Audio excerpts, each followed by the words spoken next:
we are heading off to the Metaverse. It's been a little while since we've done a Metaverse Minute.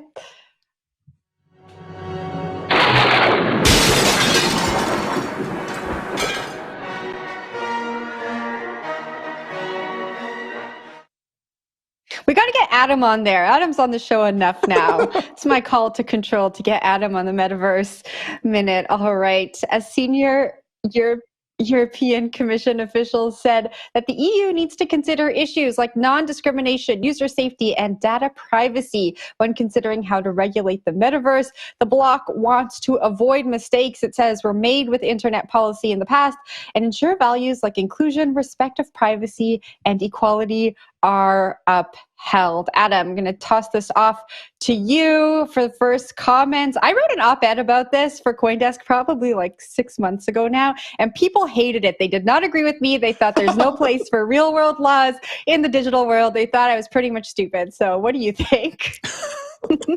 Well, I don't think it's a stupid perspective to have. I think that it's important to acknowledge the choice that exists when you're looking at new technologies that offer new kinds of spaces and new kinds of opportunities that don't previously exist. Again, the challenge around that is that if what you want is certainty about what will occur, then you basically need to put rules in place that prevent anything from occurring that you don't want to have happen. But a lot of times, things that you don't know that you want to happen are also blocked by that, right? New technologies that could exist, but that never do exist because the rules don't allow for their development or disincentivize people from working on those problems. Like this is a real issue. Now, I think the question for me is, will the metaverse matter as much as the internet does? And I think that today, it's hard for me to say yes to that.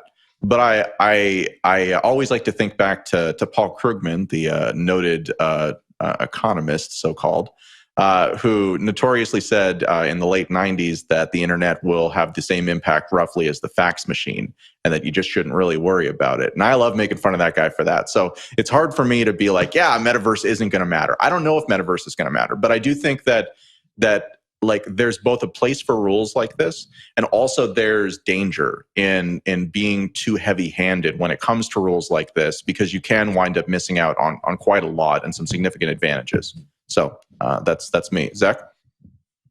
I mean, I think in a broader, I like seeing these EU headlines. I think the EU is actually thinking creatively about these new technologies, largely because they kind of missed out on Web 2, right? Like, if you look at where all the tech innovation took place in the last 20, 30 years, it's the US, right?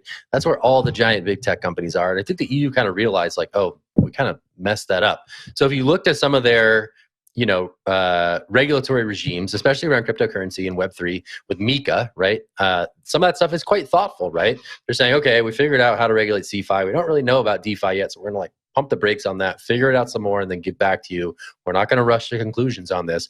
And I think it is cool to see these people talk about the metaverse in similar tones, right? These are absolutely conversations that should be had, right? People's, virtual safety, right? It's not like bodily safety, but there is the potential to feel assaulted, harmed in these virtual environments. And I think obviously there needs to be some protections around that. And that's what is being voiced here, right? How do we sort of bake this into the equation should metaverse ultimately end up being that next version of the internet that we're all using on a daily basis? So anyway, I see the US situation now, and I look across the Atlantic to the EU and see some of these maybe more nuanced conversations emerge. And I sort of feel heartened that there maybe is a path forward for some of these emerging technologies where they can be regulated in a more thoughtful way that also supports some of the innovation and potentially for the EU capture some of that innovation in a way that they hadn't been able to capture it with the last wave of emerging technologies. But I don't know. Maybe that's a little bit big picture. I'll toss it to Adam. What do you think?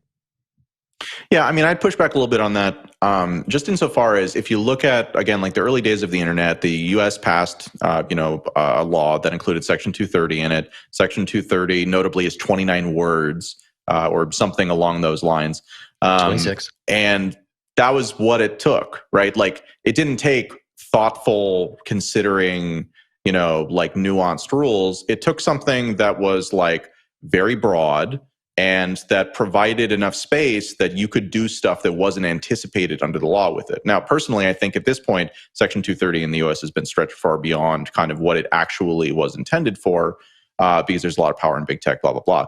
But it doesn't change the fact that accommodative frameworks that encourage innovation are actually, I think, better served if they're really general, really clear, really general, and leave lots of room for that. So I wonder when I look at these EU rules, whether or not, I mean, like with the EU, it's interesting, right? Because you're effectively saying, all right, instead of having to get licenses and figure out how to make this work in all of these countries, you just have one block to do. So that is a substantial advantage that it has, but still the complexity and nuance that comes into these, I just think that you wind up leaving a lot of innovation on the table. So I'm curious to see where kind of this next leg of things does wind up centering, but they're good points altogether.